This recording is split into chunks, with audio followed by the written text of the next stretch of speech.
Hello and welcome to Mysteries of the Kingdom of Heaven. My name is Raj Singh. This video is titled, And Lot Went With Him. Genesis 12 verse 4. So Abram departed as the Lord had spoken unto him, and Lot went with him.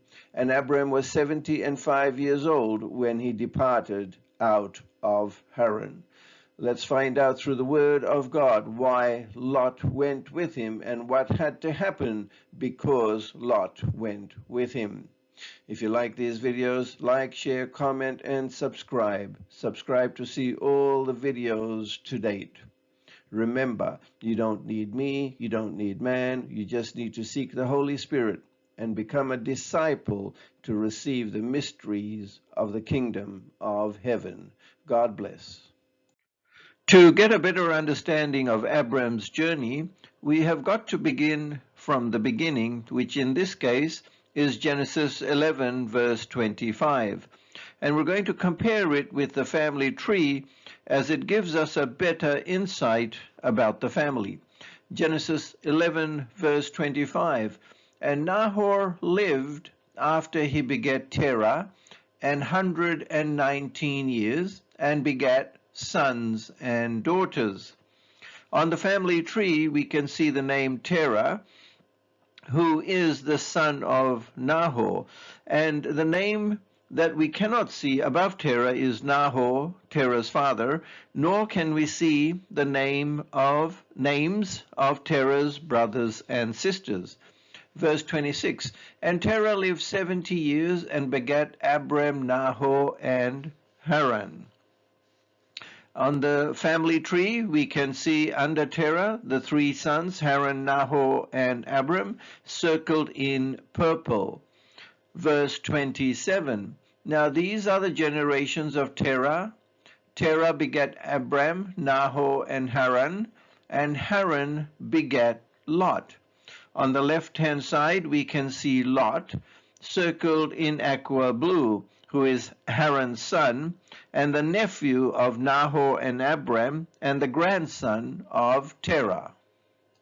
Verse 28, and Haran died before his father Terah in the land of his nativity, in Ur of the Chaldees. So on the family tree, we can see now a red X over Haran, and there's Lot, his son, which now means that Lot is fatherless. Okay, we've already done verse 28, so let's go to verse 29. And Abram and Nahor took them wives. The name of Abram's wife was Sarai, and the name of Nahor's wife Milcah, the daughter of Haran, the father of Milcah, and the father of Ishka. Now, when we look at the family tree circled in yellow, we can see Sarai next to Abram, and also Milcah circled in yellow, who Nahor married. Now, when it says that these two took on wives, this means Haran did not take on a wife. That means he had a relationship, so he had a partner.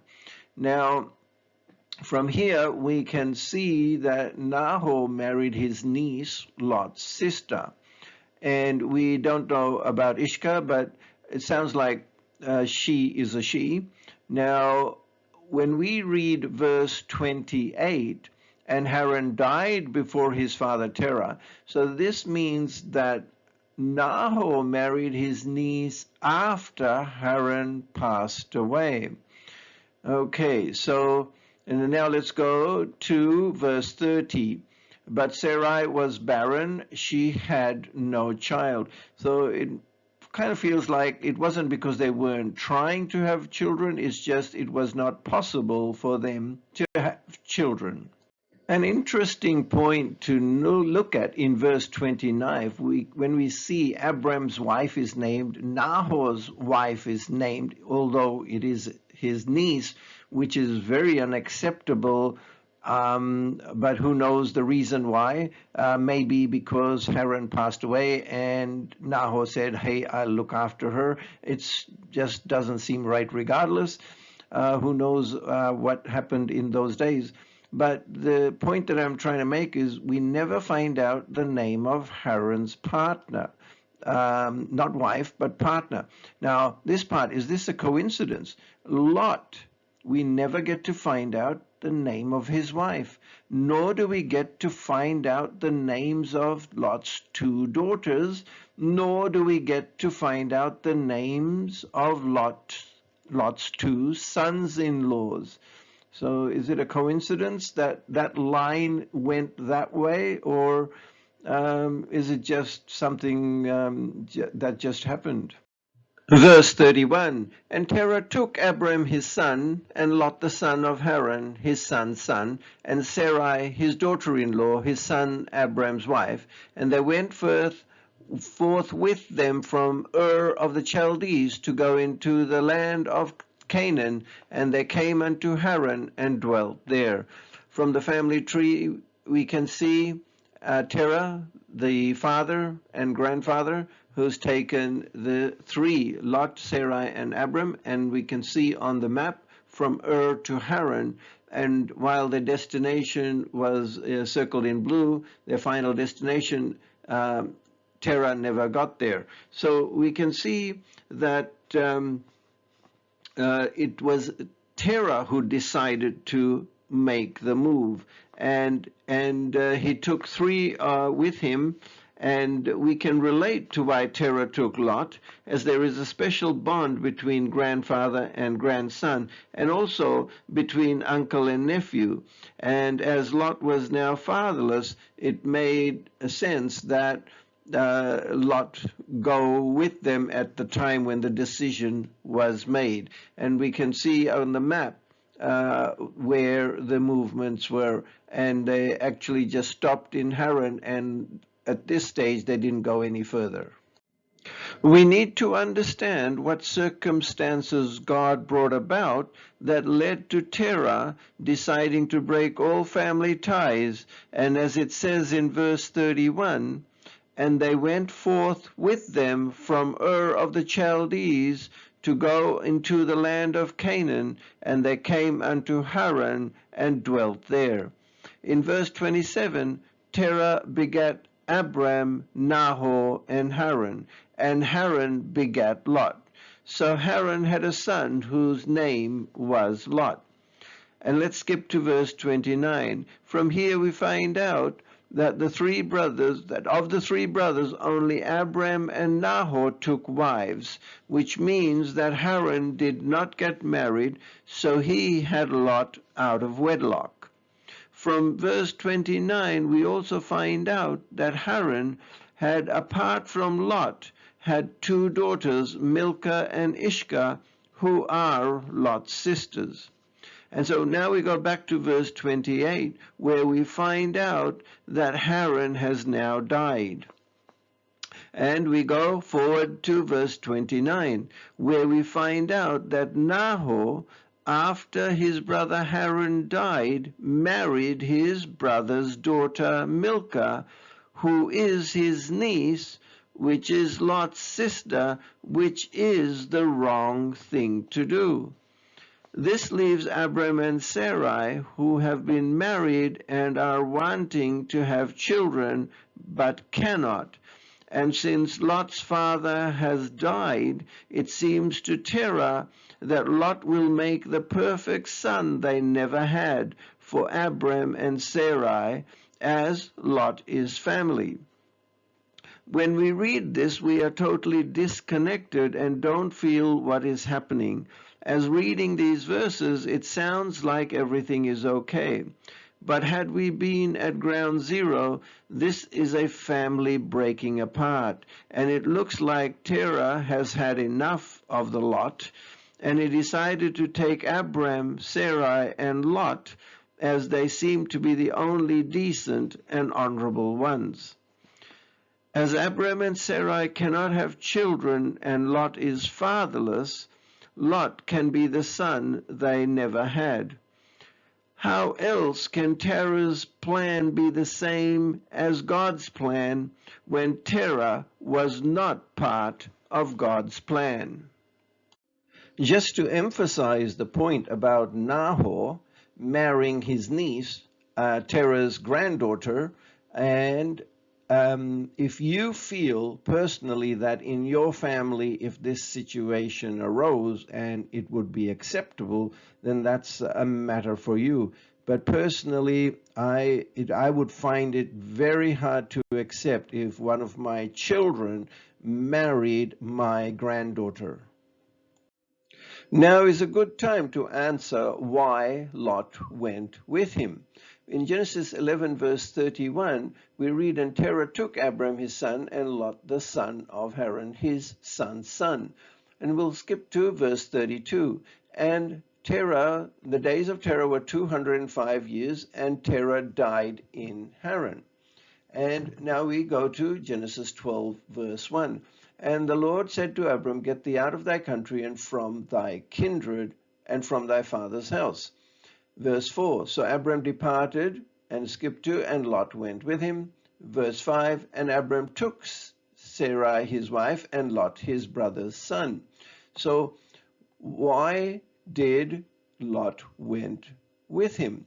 It was because when the father died, he took these people so that when the son took over the family assets, and while Lot was not an asset, he was part of the family. And so when God told Abram to get away from thy kindred in Genesis 12 verse 1, this I believe was an oversight, and it was just a part of the family, and the whole group was there, and so he just let that happen, and he took Lot with him. Let us look at Terah's plan and compare it with God's plan when Terah was not part of God's plan. Remember, God brings about things by making situations arise that force you to move. In Genesis 11 verse 31, "And Terah took," and we will skip to, "and they went forth with them from Ur of the Chaldees to go into the land of Canaan, and they came unto Haran and dwelt there." So we can see on the map circled in red Ur and Haran. So they came to Haran and dwelt there. However, when we read verse 31, it says to go into the land of Canaan, which is circled in blue in the map. So which means Terah's final destination was Canaan. Now, when we go to verse 32, we find out that Terah, at the age of 205 years, and he died in Haran, which means that Terah's plan never came to pass. So it is clear that Terah was not part of God's plan, even though Terah's plan was God's plan. Now we go to Genesis 12 verse 1, and we read, "Now the Lord had said unto Abram, Get thee out of thy country and from thy kindred." And we'll go to verse 4. "And so Abram departed," and we'll skip to, "and Lot went with him." Now we'll go to verse 5. "And Abram took," and we'll skip to, "and they went to go forth into the land of Canaan, and to the land of Canaan they came." We'll go to verse 6, and we'll look at the map, and it says, "And Abram passed through the land unto the place of Sichem." So we can see Sichem on the map. So they went through the land of there, so they went past there, unto the plain of Mereh, and the Canaanite was then in the land. So there you go, circled in blue, the Canaanite. So he's gone through Sichem and he's come to the land of Canaan. And then we go to verse 7. "And the Lord appeared unto Abram and said, Unto thy seed will I give this land." And there you have it. So that was Terah's plan, who was not part of God's plan, but it was God's plan.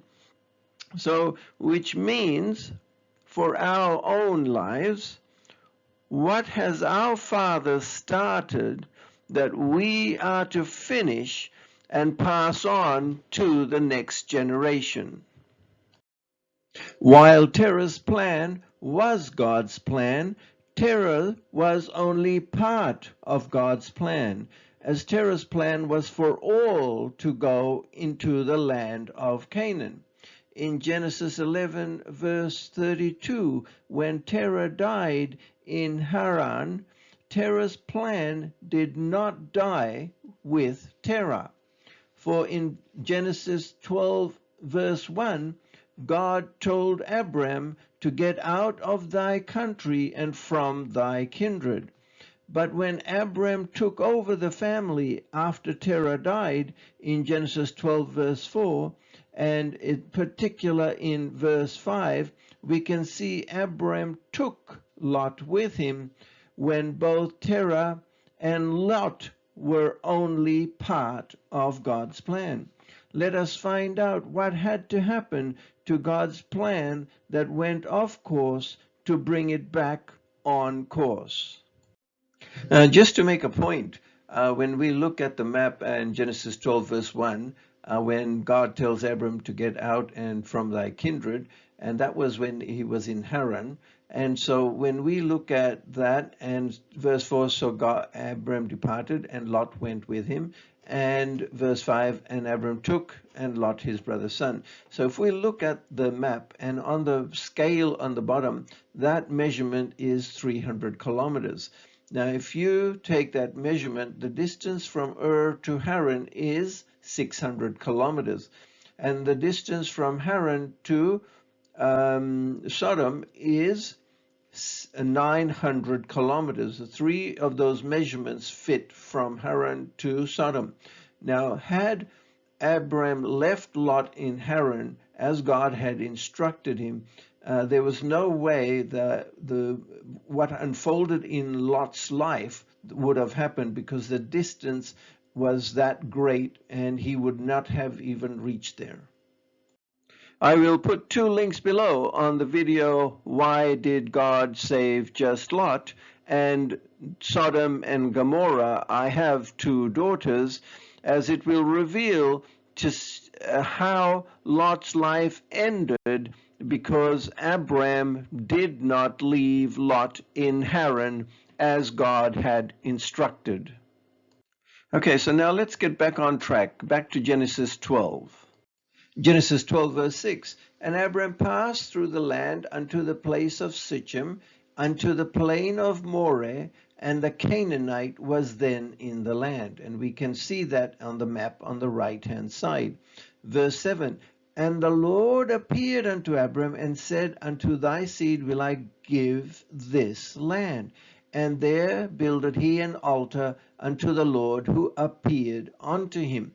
Now, why did God make a personal appearance and met Abram face to face and said, X marks the spot? Now, if that happened to any one of us, we would say this is it. Like, we would not move on. But yet when we go to verse 8, and he removed from thence unto a mountain on the east of Bethel, and pitched his tent, having Bethel on the west, and Hai on the east, and there he builded an altar unto the Lord, and called upon the name of the Lord.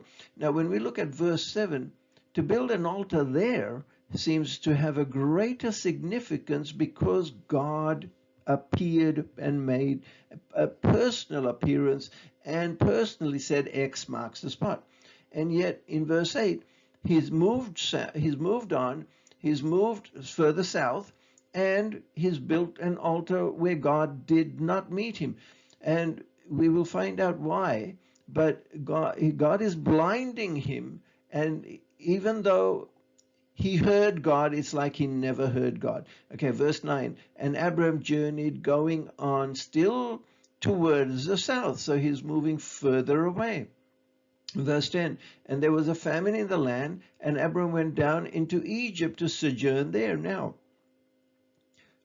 he's gone from Shechem, the plains and of Moreh, and then he's gone further south, and now he's come into Egypt.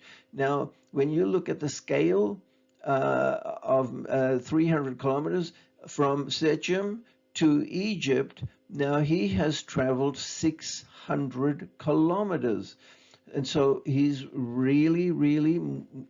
he's moved so far away from where God made a personal appearance.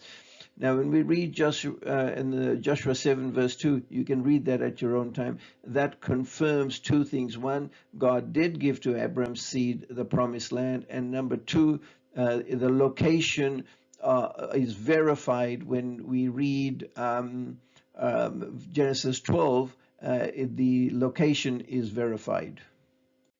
Now, just to make a point, in Genesis 12, verse 10, on the bottom left screen of the screen, and there was a famine in the land, and Abram went down into Egypt to sojourn there, for the famine was grievous in the land. And we know that God brings about the seasons, and so he brought about a famine that forced Abram to go even further south. And there is a reason why God did this, and let's see where this leads to. These videos are about seeing, hearing, and understanding. And when we read Genesis 12 verse 1, when God said to Abram, "Get out of thy country and from thy kindred," and Abram takes nephew Lot. And then in Genesis 12 verse 7, "And the Lord appeared unto Abram and said, Unto thy seed will I give this land." And then in verse 8, "And he removed from thence." And so we can see that Abram saw God in verse 7. He heard God. And not only did he see God, but he saw the land that God showed him. And yet in verse 8, he moved out of the land that God showed him. So we can see that Abram also had a seeing, hearing, and understanding problem. To find out why Abram moved from where God appeared to him in Genesis 12 verse 7, which is above the map on the right-hand side, we're going to skip to Genesis 13. This is when Abram is leaving Egypt. Verse 1, "And Abram went up out of Egypt, and Lot with him." Verse 2, we'll skip that. Verse 3, "Unto the place where his tent had been at the beginning between Bethel and Hai." Verse 4, "Unto the place of the altar which he had made there at the first." Abram has now made the full circle. 1,200 kilometers later, he is back where he started from. And why did God have to do what God had to do to make Abram travel 1,200 kilometers? Verse 5, "And there you have it.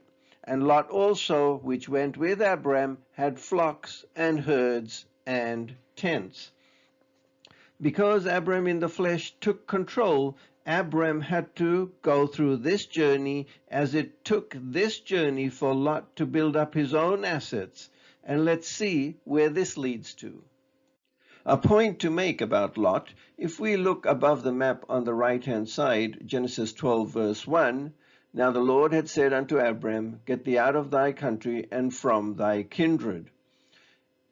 If Abram had left Lot in Haran, and then we go to the left-hand side, when we read Genesis 13 verse 5 at the bottom of the screen, we can see that and Lot also, which went with Abram, had flocks and herds and tents. This proves that Lot was a very resourceful and hard-working young man. And it makes you wonder, if Abram had left his nephew Lot in Haran, as God had instructed him, Lot would have been just as successful. But it's not for us to say what shoulda, coulda, woulda been, because at the end of the day, it is what was. Now is a good time to find out why God kept moving Abram south from the land of Canaan and then into Egypt and then back again.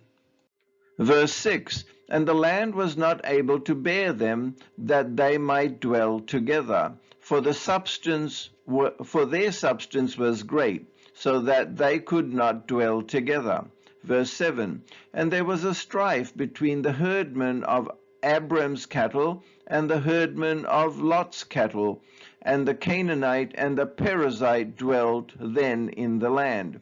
Verse 8, and Abram said unto Lot, let there be no strife, I pray thee, between me and thee, and between my herdmen and thy herdmen, for we be brethren. Now let's look at the meaning of the word strife. Vigorous or bitter conflict, discord, or antagonism. Number 2, a quarrel, struggle, or clash. Number 3, competition or rivalry, where you could say all these 3 things applied in this case. And just to point out, the strife was not between uncle and nephew at this stage, but between the herdmen of the uncle and the nephew. Abram now prays to Lot to separate, to avoid a strife between the uncle and nephew. As Abram had taken control by taking Lot, the only way for God to get back control was to allow the long journey that would increase the substance of both uncle and nephew, as unless there was a strife between the two, Lot would not be shaken off Abram. Abraham now also had to deal with, as is writ in Genesis 13 verse 7, the Perizzites, as in the beginning in Genesis 12 verse 6, under the map, only the Canaanite was in the land. But now in Genesis 13 verse 7, the Perizzites had also moved in. So why did Abram keep moving south, and at God's perfect timing move back to the plain of Moreh? As Abram the flesh took control, Abram in the flesh had to take control to remove Lot, to allow the Spirit to take back control. And this is what became Abram's journey versus what should have been Abram's journey. Verse 9, is not the whole land before thee? Separate thyself, I pray thee, from me. If thou wilt take the left hand, then I will go to the right. Verse 10, and Lot lifted up his eyes and beheld all the plain of Jordan, that it was well watered everywhere, before the Lord destroyed Sodom and Gomorrah.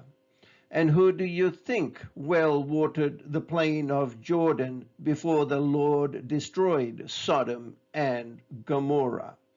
Verse 11, then Lot chose him all the plain of Jordan, and Lot journeyed east, and they separated themselves the one from the other.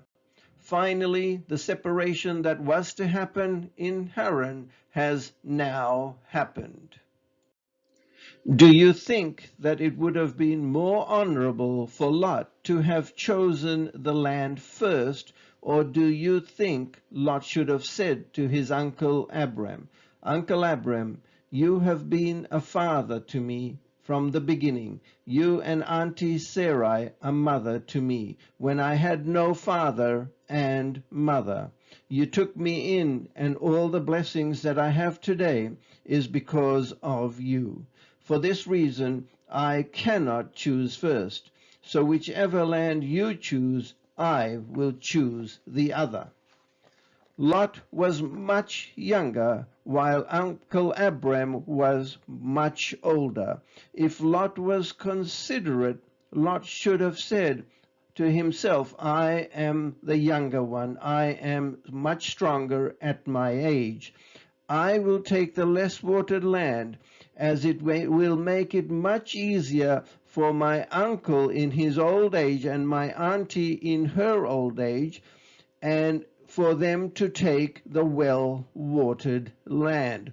However, nephew Lot did not say that. Verse 12, Abram dwelled in the land of Canaan, which was the final choice of destination of Terah, Abram's father, that he did not reach, which was also God's final choice of destination that Abram did reach. So ask yourself, what journey has your father started that you are to finish to pass on to the next generation? Verse 13, but the men of Sodom were wicked and sinners before the Lord exceedingly. And there you have it. Verse 14, and the Lord said unto Abram, after that Lot was separated from him, from him, lift up now thine eyes, Abram, and look from the place where thou art, northward and southward and eastward and westward. Verse 15, for all the land which thou seest, to thee will I give it, to thy seed forever. It was the time taken of the journey from Haran to the land of Canaan, where God had appeared to Abram, then to Egypt, and back to the land of Canaan, for Abram to finally realize Lot is less and less is Lot. So what are you holding on to? Who are you controlling that is holding your blessing back so that you too can lift up your eyes now and look eastward, northward, southward, eastward, and westward for all that you see that God will give to you and your seed forever. To prove that it was God that blinded Abram and kept moving him south and back again, when God in Genesis 12 verse 7 personally met Abram and told Abram he was there. This leads us to Deuteronomy 1 verse 1. These be the words which Moses spake unto all Israel on this side of Jordan in the wilderness. Verse 2. And there are 11 days' journey from Horeb by the way of Mount Seir unto Kadeshnia. Verse 3. And it came to pass in the 40th year, in the 11th month, on the first day of the month. Can you imagine being Moses writing about yourself, and when you get to this book, you realize you only had to walk 11 days and not 40 years? Moses would have, as we would have, said, oh bugger. And likewise, Moses, when writing the book of Genesis, would say on behalf of Abram, oh bugger. Abram, by taking Lot, you delayed your season. And when we read Genesis 13 verse 14 on the left bottom corner, and the Lord said unto Abram, after that Lot was separated from him, lift up now thine eyes and look from the place where thou art. I am sure that this is when it dawned on Abram, and he would have had his oh bugger moment. But how many of us are going through our own oh bugger moment and we don't even know it? At this stage, it will be good to look at some traveling facts. At the bottom of the map, you will see the scale, which measures 300 kilometers. Using the scale, we can work out the following. Distance from Ur to Haran is 600 kilometers. For Lot, this was his final destination. But because of no fault of Lot's, as Uncle Abram took Lot at the age of 75, Lot traveled a further 600 kilometers from Haran to Canaan.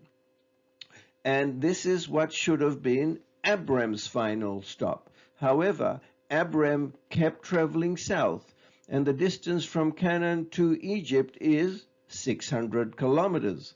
And the distance back from Egypt to Canaan is naturally another 600 kilometers. But Lot then went from Canaan and settled in Sodom, which is another 300 kilometers away. So the total wasted distance traveled for nephew Lot, 2,100 kilometers. Uncle Abram, 1,800 kilometers. The time wasted for Uncle Abram was 25 years. We will never know if Isaac would have arrived sooner, but the delaying factor would not have happened. Now, when you are at ground zero, you will not be able to tell which stop you were to get off and which stop you were to stop at, as this is just another day and you will face the problems of the day. However, in Abram's case, God personally told him, and knowing this, Abram still took Lot with him, and by taking Lot, this has affected the world to this day. In my own life, it makes me wonder how many wasted kilometers I have traveled that wasted 25 years of my life. However, as we have seen in the case of Abram, our God is a God of mercy and grace, and he compensates. As he compensated Abram, he will compensate us for the lost time, so we will fulfill our journey. You've been watching Mysteries of the Kingdom of Heaven. My name is Raj Singh. This video is titled, And Lot Went With Him. Genesis 12 verse 4. So Abram departed not as the Lord had spoken unto him, because Lot went with him. And Abram was 75 years old when he departed out of Haran. Through the word of God, we saw how Abram's season got delayed, but we also saw how God never left nor forsaked Abram. And so we can relate this to our own lives, that whatever detour we may do and waste 25 years of our own life, that God will never leave nor forsake us. Matthew 13 verse 10. Remember, Yeshua speaks to us in parables, and you have to become a disciple in Matthew 13 verse 11 to receive the mysteries of the kingdom of heaven. Because in Matthew 13 verse 13, Yeshua speaks to the people, because we see not, we hear not, and neither do we understand. If you like these videos, like, share, comment, and subscribe. Subscribe to see all the videos to date. God bless.